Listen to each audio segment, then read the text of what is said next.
Okay, I'm here talking with Aneesh Chaganty, Chaganty. Chaganty, Yeah.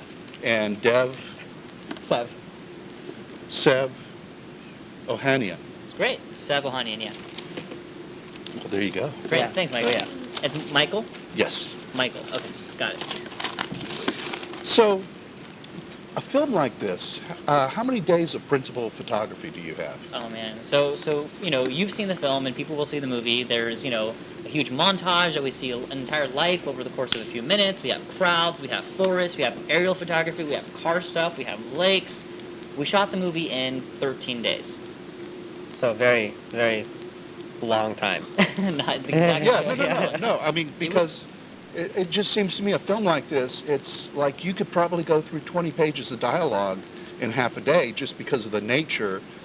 It's basically a guy talking into a camera, I mean, to you a were microphone. literally spot on. That's the only way we were able to make it work for such few days is that there's no coverage, right? When you shoot a regular movie, you Yeah. have a scene with John Cho acting, you're going to shoot the wide shot, you're going to do it all over again from the side, all over again from the close-up, all over again from the back, and then you got to get the other angle. That takes all day. In our case, every scene was just one shot, one coverage, and it's the only way we were able to make this schedule work, because to shoot a movie in that few days is pretty insane. And luckily for us, we were able to kind of use the challenge and restrictions of the format to make it kind of benefit us.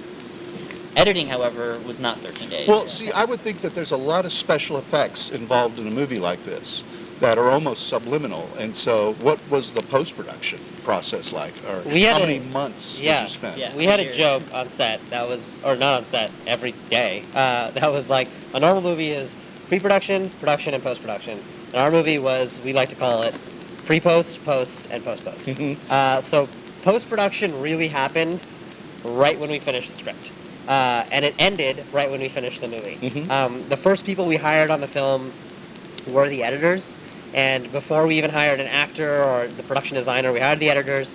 They came to the offices with 2 computers in front of them, blank Premiere timelines, the editing software, and we were like, begin.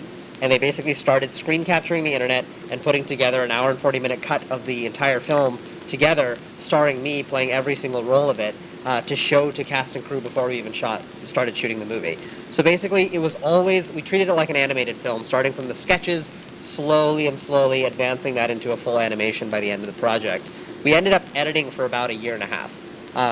And these were, 2 incredibly talented young editors who were editing on 2 iMac computers that you should be doing homework on, not editing movies on, that were crashing basically every day, around 5 or 6 times a day, and we would lose 20% progress or 15% progress, depending on if the gods were nice, which one of those 2 it was. And we'd kind of have to figure out what we lost, and no computer was made to make this movie. So it was an absolute challenge, and because it was hopefully the first of its kind in the way that it was being told, we had no precedent, so we never knew how much longer the film would take. So we were in the woods for so long, and for so long we thought there was no end to these woods, until finally we hit it. But it's a process that we're so proud of, that took so much work to do, and we're excited to never do again. Well, there's a lot going on in this film, and even like the little subtitles on the bottom going along, like I think it was a CNN story, but at the bottom there was a little ticker tape thing that's like a Hollywood producer wanted in conjunction with missing editor. That's obviously a little. I'm the alleged producer in that. Okay. Case. So, Okay. Well, the thing was, in the year plus of editing the film, we kind of had this realization that we're gonna have to write the entire screen. Every time there's an email being opened that's important to the story, there's also 100 other emails that are visible. So we have to go and populate all of that. And in doing so, we kind of started to have a lot of fun. We put in little Easter eggs like that one, which is kind of a reference to me and the editors quabbling. And we had, one thing that I loved was that there's subplots all throughout the movie. Like if you look at the opening scene with David and his daughter, there's text messages, and there's a text message from a woman named Hannah who had just had a date with David. And she's like, I loved our drinks, would love to get another drink with you, let me know. And a couple scenes later, the same woman texts again, hey, let me know if you want to grab dinner with me next week. Then a couple days later, when the search is happening, she texts again saying, oh, your daughter is missing, I'm so sorry. Maybe next week? So it's like we had all these fun little subplots that are designed to make people who watch the movie a second time have fun and little things like that. It was the only way, A, for us to keep ourselves sane, and B, for the movie to kind of have a life beyond the story. Okay, because at first I thought, do they have like a giant screen like this that you're projecting everything and then you're filming that? But that's No. not how you're doing it. Because I'm asking that because early on there's kind of a swish pan where you go from one side of the screen Yeah. to the other, and I thought, like, if you really did that with a camera, it'd be like instantaneous. But you made it cinematic. It was like Yeah. going over to, I think it was John Cho's image. So, I mean, obviously that's something that has to be thought out. But I mean, so is that just an animated thing? Yeah, so basically, the final product was always intended from the screenplay stage to be the most cinematic version of this idea. And basically, to be the most cinematic version, we had to use camera zooms, we had to use punch-ins, we had to use flying camera. We basically tried to employ every camera trick that we could. But ultimately, this film had to be animated. Every single asset in this film, whether it's a line of text or a logo, has been created from scratch by the editors. Basically, like, in After Effects and in Illustrator, to be vectorized images that can be zoomed to infinity that are still 100% clear. So once those assets go all into the production, then we're animating the film and giving it camera shakes, camera blurs, proper movement, and basically staging as if we shot this on a computer screen, as if we actually put a camera in front and just shot it. But in reality, it's just all designed by us. Well, and there's another thing. He starts out on a PC, Yeah. and then you go to the Mac. And that's an interesting, I mean, obviously people who are ambidextrous can, handle that. right, But right. some people might get lost there because they have different logon sounds. And at first I thought, oh, they're doing the PC because it's Sony. Because traditionally in Sony films, you never see a Mac. Really? Sure. I didn't know that. Right? That's interesting. Well, Okay. remember the movie True Lies? Yeah. There's a scene early on where he's getting into a computer and it's a PC, but when he turns it on, it makes that Mac sound. Oh, Bum. So... That's so funny. Interesting. I mean, couple of details for that. Sony actually did not produce the movie. Okay. Sony picked up the film for distribution at Sundance. We made the movie entirely independent of Sony. And we kind of, it was one of those, it's kind of like one of those Cinderella stories. That it was a Yes. first-time director, really tight-knit group of friends. Not like one, it was one. It was Yeah. one, yeah, sure. And it was, we made the film kind of like on a hope and a dream that one day we could maybe screen it to like 5 people.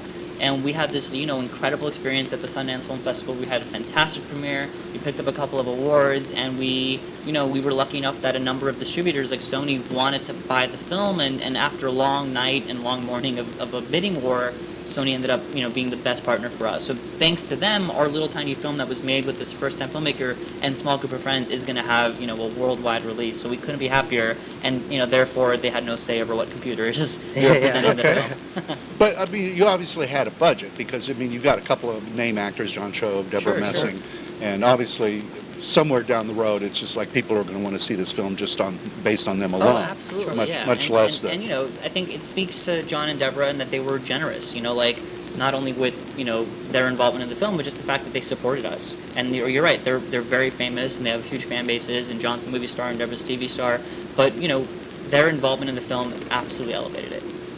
Is there a name for that specific type of light that you use that makes a little square inside their pupils? You're referring to like the laptop setup we had. Oh, yeah.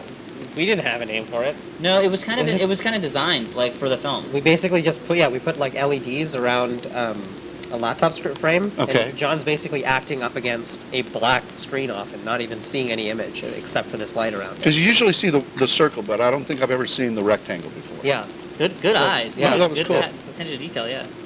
Well, so, okay, everything in the movie actually exists. I mean, YouTube actually exists, Venmo, Tumblr. I've never heard of Crowd Chase, but then I'm an old man. Wow. We never got the crowd chase question actually. So Crowd Chase is an actual site? Crowd chase is not an actual site. Okay, wow. I'm not, see, I was going to go home and Because log the on to it context- and become the new Oh, Crowd it's Chase based king. on it's you can, just not crowd chase. You can become the People Smart king. Okay. People Smart is the name of the site that we based crowd chase off of. But there was also a lot of sites. There's a It's lot. not If just you People Google Smart. how to find someone online, Yeah. like lots of options. The context that site was used in the film, we thought to ourselves, if I was a company, I would not want that. I would not want to be represented that way. Let's make Right, up the because site. remember, the context is a stranger calls someone and like harasses them over the phone, and we're always trying to be kind of play it safe and not represent any companies in any negative light. Well, there was something in the news this morning. This Uber driver in St. Louis was live streaming customers in his car, and, well, they fired him. but he was live streaming on some service, and I can't remember what it was. And he claims he had a small disclaimer, but obviously it was on the window and so small that people don't notice. And, So their private conversations are being broadcast? Yes, but it's totally legal because of the way he did it. Weird. And wow, I'll check that out. What's our next movie? yeah, well, this is also, it's interesting because it's like a subgenre. Yeah. Within, I mean, it's not really a horror film, it's more like a thriller suspense film. But, I mean, for years you've had these found footage films, and somebody's always trying to come up with a new angle, like let's make it in the 60s and use 60 millimeter camera effects or something. Whereas this genre is so new. I mean, it's only like the Unfriended films that have been using this device, which this one is grounded in reality, unlike, I don't know, I didn't see the first Unfriended. The second Unfriended I just thought was stupid because you get sucked into it, but then it's just like, it's like a conspiracy of all these people doing things that are seemingly impossible to do. Whereas here, everything is like, yeah, people watch CNN on a computer. People, instantaneously chat. What were the guidelines? Was there like a mission statement as far as how you were going to keep it realistic? How to keep it realistic? You know, I think from the beginning we wanted this film to take place on a computer and on the internet that an audience would recognize. I feel like technology is so often poorly done in film, no matter, even if it's a screen film or a regular movie. You know, when you cut to someone's phone, everyone's always like, what is, like, that's not how my cell phone looks. Cut to a computer, made up website. You know, and like, to me, it's like an audience is still able to track what the storyline is within those moments, but there's always a little bit of a disconnect that happens. And I think for a movie that takes place on screens, like, the value add of setting that world in a world that you recognize is immense. And from day one, we realized we kind of said or put our foot down and said, this movie is going to take place on a computer that you know, on an internet that you know. And every single decision we made was to always say, like, you know, what would a normal person be doing in these situations? What website would they actually be doing, as opposed to making up weird things going forward. And even beyond that, it is a story about a father and a daughter that should feel universal, right? Hopefully, like, even that opening sequence made people nostalgic and relate to it. So, like, the computers and software all being kind of realistic is kind of hopefully an extension of that the whole movie should feel grounded and immediate, versus something like the movie you explained, which kind of has some far-fetched things going on that it's harder to, like, relate to that.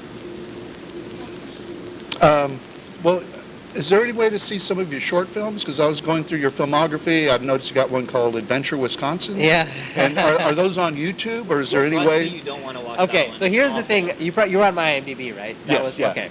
So here's the thing about IMDb. It's full of lies. It's full of lies. No, it's okay. When I was a kid, having a credit on IMDb was like the goal. You know, like everything that So basically, when I was a kid, I was making these like really simple and sometimes even bad short films. But all I cared about was that I submitted it to an IMDb qualifying film festival. Even if I didn't get in, which I never did, I never got into a film festival.